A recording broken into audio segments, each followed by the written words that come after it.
Hey, welcome back. So today we're going to continue with our money and migration series with Ivandee Fitchet from Migrant Financial Services. But today what we're going to talk about is mortgages and how do we even work towards buying that first home so we can actually plant roots here in New Zealand. So I know that's a big one for me, still something that's on my bucket list to be able to do. I'm still trying to get that home so that we feel like we've really planted roots here in New Zealand. So I'm eager to get into this one with her and figure out how and what we need to do to make sure we can get that mortgage and buy that home. So with that, I'm going to hand it over to Ivandee. Hey, Ivandee, thanks for joining us again. Really excited to chat again. And this time we're going to talk all about mortgages. So I cannot wait. How are you doing? Yeah, no, good. Thank you. And this is by far the highlight of my job is helping immigrants into their first home. So very excited for this one. Oh, awesome. Well, I can tell you just as excited because I think always at the back of my mind, one of the big things for me, and I haven't been able to do it yet, and it's still on the radar, and it's something that we're going to work towards. So you're helping me with it. It is, I feel like, yeah, we're settling, we're starting to have New Zealand feel like home, but I think it's only really going to feel like home when I can buy that home. You know, I've got my own place that I can go hang a picture by knocking a nail in the wall and not be told by the landlord you're not allowed to do that or whatever else. You know, I want to paint this wall bright pink because I just can. It's my wall. So I cannot wait for the day we can buy our own home and it's ours. It's really, then I think it's going to really make New Zealand feel like home. Absolutely. So I agree with you. It's definitely something we're excited about. So talking about mortgages today is to try work out, okay, well, how do we make this a reality? Because I hear it so much on so many socials that I'm on and a lot of people that chat to me, it's very much doom and gloom. And I know some people are very negative at the moment just because the economy is tough at the moment. And it's not just New Zealand, it's worldwide. So a lot of people are like, oh, you moved to New Zealand, you're never going to be able to buy a home. It's so expensive here. Homes are so expensive. And I'm not saying they're wrong, but I'm hoping you're going to put our minds at ease here that there is a possibility and we can actually make this happen. So maybe talk us starting there. What is the first step that immigrants have to do to working towards eventually being able to buy a home? Where do we start? So I think going back to the KiwiSaver video, that's generally a good starting point for us, or even just before that on the investment side, if we can see how much you're bringing over. If you don't have surplus money, that's okay. KiwiSaver is there to design to help you, give you that 3-year plan. We find typically most immigrants that aren't bringing cash over, it is a 3 to 5 year plan to get deposit ready for a home. But I think one of the biggest things is, and I cannot stress this enough, we've touched on it on previous videos, do not get in debt when you get here. It is so crucial, not just for your relationship with the bank, but for your budgets, and to be in a position to put rather that money aside towards your house deposit than on a car that no one cares what you're driving. Okay. So that's already helping. Maybe it's really making me think is what are the things we should start looking at that to make us look positive? You already said watch the debt. So it's buying that car. Don't go straight off in what I call a hire purchase or buying a car and loan or whatever else. Unless I know some people have to, you know, they just don't have that outright. But then don't go buy, I don't know, $100,000 car or something like that. Buy what's fit for purpose or something like that. So you really got to look at keeping debt free. But I do know some people will have some real reasons why they had to do it. But that's a positive that they're looking at. But what are some of the unique challenges that us as immigrants potentially face when we've landed here and we're working towards buying that home? What are some of the challenges we encounter? Can you talk us through those in your experience? Yeah, sure. So I think the biggest challenge is definitely saving up for your deposit. But right in the beginning, in the budget stage, do you remember we did 2 budgets, one with the one income initially and then one with the second income, right? Yes. When I add the second income, 9 out of 10 times, there's money in there for us to put aside for your house deposit, excluding KiwiSaver. So if you are determined to get there, you'll put that money aside. And I normally make it a 3-year plan because I think that's realistic. Not from a KiwiSaver point of view. We're now talking work visa, waiting for residency. We've got a 3-year gap. We can actually start putting money aside. That means your goal has moved from 6 years to 3 years. In effect, because the minute you get residency, you can buy your home. There's one exception to that rule, though. I think I should just explain this. So we do obviously have clients coming in straight to residency. Yes. certain jobs that they Yes. skip the work visa part. Yes. In that instance, you cannot buy a house as soon as you land as a resident. Okay. You have to be on New Zealand soil as a resident for 1 year before you can buy Okay. property. Okay. But if you're on a work visa following the steps going to Yeah. residency, then That year is up straight to away, whatever else. correct. Yeah. Okay. That makes a lot of sense. So yeah, okay. So now what I'm trying to think is you said it's the deposit and it's working towards the deposit. Now, I know you can't give us financial advice as per se on the video or on the recording, and it's all specific to everyone, but I'm trying to, it's the question that's burning on the back of my mind is how much deposit do I have to do here? And I guess it's all relative to the house that you have to buy. But what if we had to just talk percentages? Can you do that and tell us, well, generally they say you have to have a 20% deposit. Is that kind of what it is? So you kind of work at whatever house you're looking at buying, and you can go and on real estate and have a look and get an idea, but then no, you're going to need about 20%. So that's your goal of working towards, just so people get an idea. How much money are we talking here? Sure. So no, 20%, there is still a huge misconception that you have to have 20%. That's not true. You can buy a house with a 10% deposit. There's a few differences as to 10 and 20. One, the biggest difference being the difference in interest rates between 10% and 20. You will pay higher interest rates with the 10%, but it's not double. It's a little bit higher, and I won't be able to give exact numbers, but that's a one-on-one conversation. But it's not it's not unmanageable, right? There is one bank that allows 5% deposit. Jeez. But I'm a bit mindful of that because that particular product is 1.2% on top of the highest interest rate. So I'm usually a bit cautious, encouraging clients to do that. I think one, you need the budget to be able to do it and pay those extra rates. But there are clients, they're just so desperate to get in. And if, we'll run the numbers if you feel that that's a route you want to go. Personally, I would recommend wait until you can get to the 10, and then you're not saddled up with such a high interest rate, but it is possible. Yeah. Okay. Oh, look, what I'm hearing is there's options. Okay. So there's options that are available to you. And what I'm hearing is it's not a hard, fast rule that you have to have your 20% deposit, which is a good thing to know as well. Okay. And I know in the previous episode that we recorded around the KiwiSaver, you've already told us how we can even draw on that KiwiSaver. So to get to that plus minus 10% deposit, talking timelines and everything you've spoken us through with budgets, it can be doable. I think another one that and I'm talking from personal experience, that can be a challenge. Yes, things can happen in the first 3 years of you being here. You don't have a control over everything.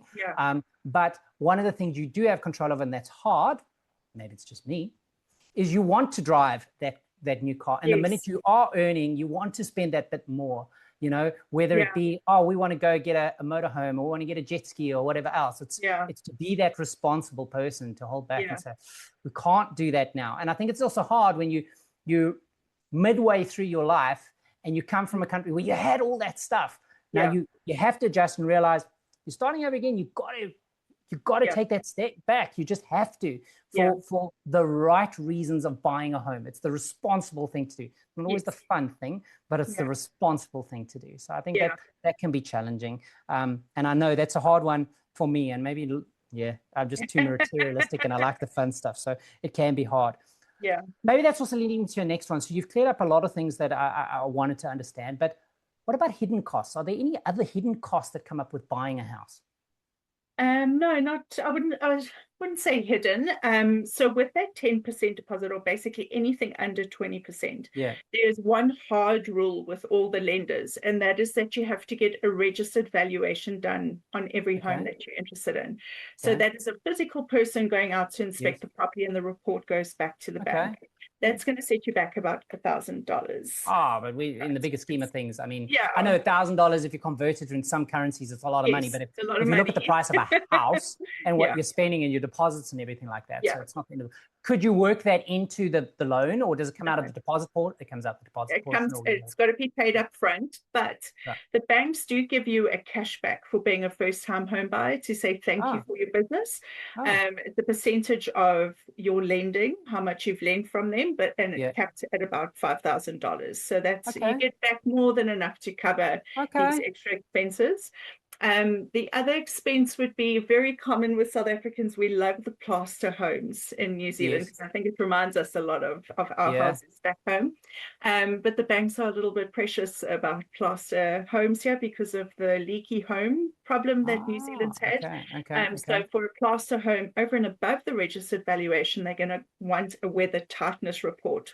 Oh, wow. Bank or not, I would recommend it regardless, because you definitely don't want to be saddled up with a home that's a leaky home. That's hundreds of thousands to repair if you can, and you'll never be able to sell that property. So it's a good thing. There's no transfer duty in New Zealand, which is quite refreshing. I didn't know that. Okay.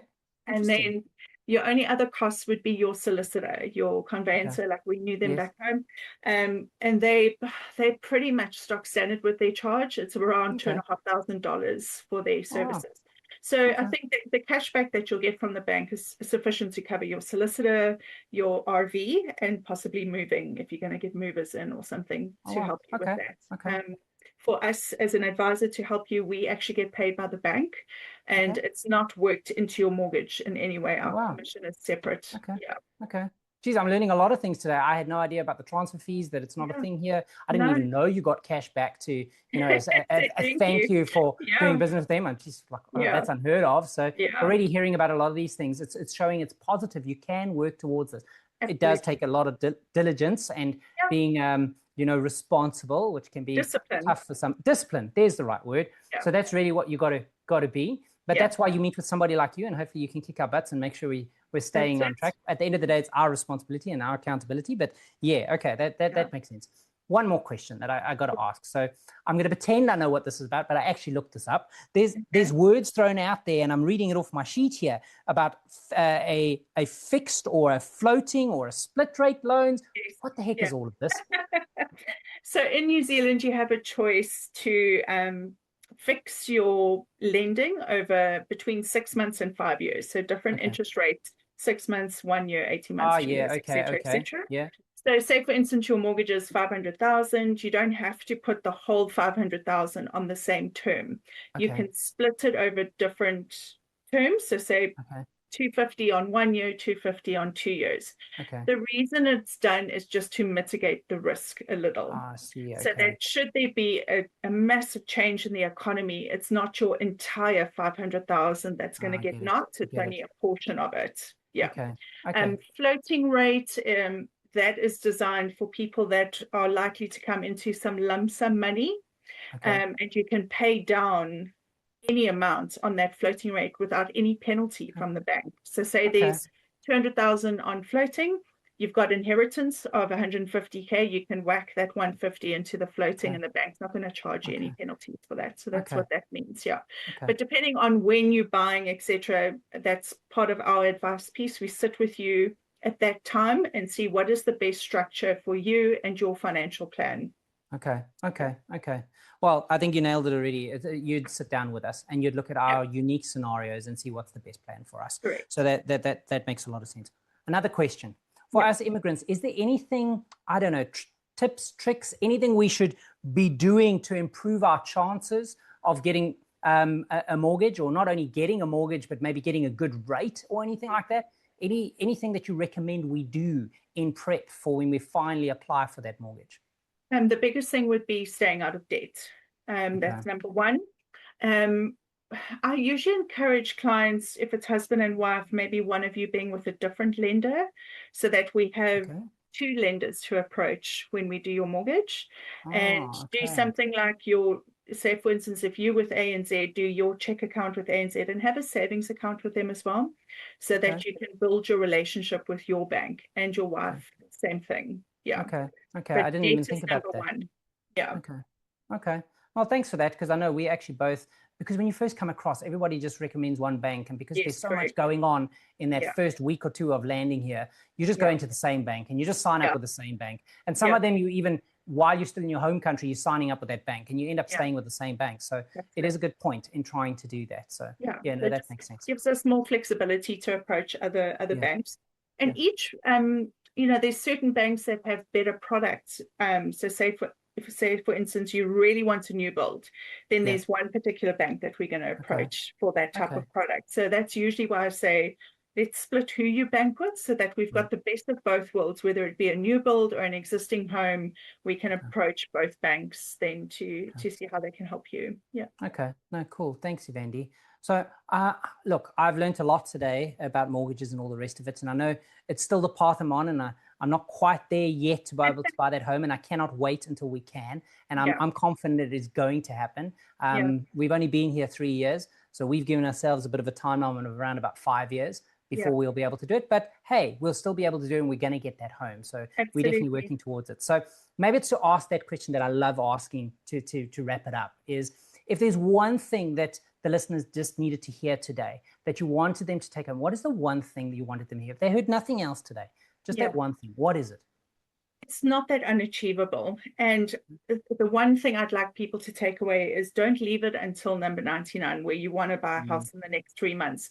Have these conversations super early. I don't mind if people reach out to me 2-3 years before they actually want to start, planning and heading that way. It's really good to know where you are now and where you need to be in 2 years or 3 years. And if it is achievable for us to actually bring that goal a little bit forward for you, let's have these conversations super early. I think it gives people something to look forward to as well, that it is actually not that out of reach.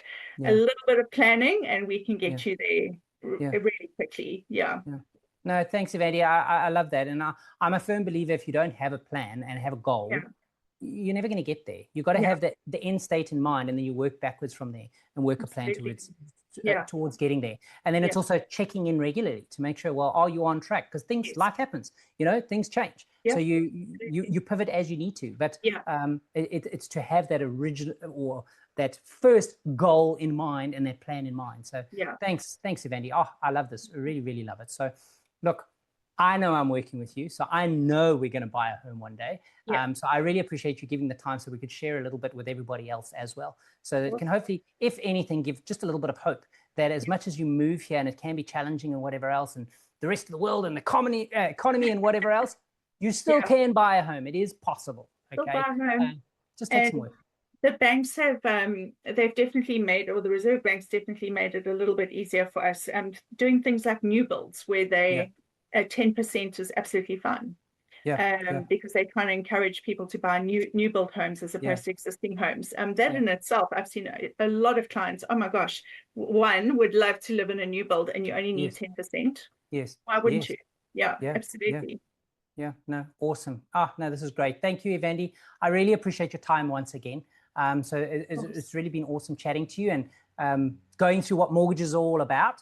I know we've got one more series in the one more episode, in the series left, which is going to be the next one that we're going to do, which is going to be all around retirement. So that's really going to be now thinking, okay, longer term and all the rest of it. So that I'm not going to be that burden on my child. So I'm looking forward to that one. So thank you, Ivandee. Thanks for your time today. You're welcome. Cool. Thanks, Bruce. Okay, keep well. Cheers. Bye. Bye.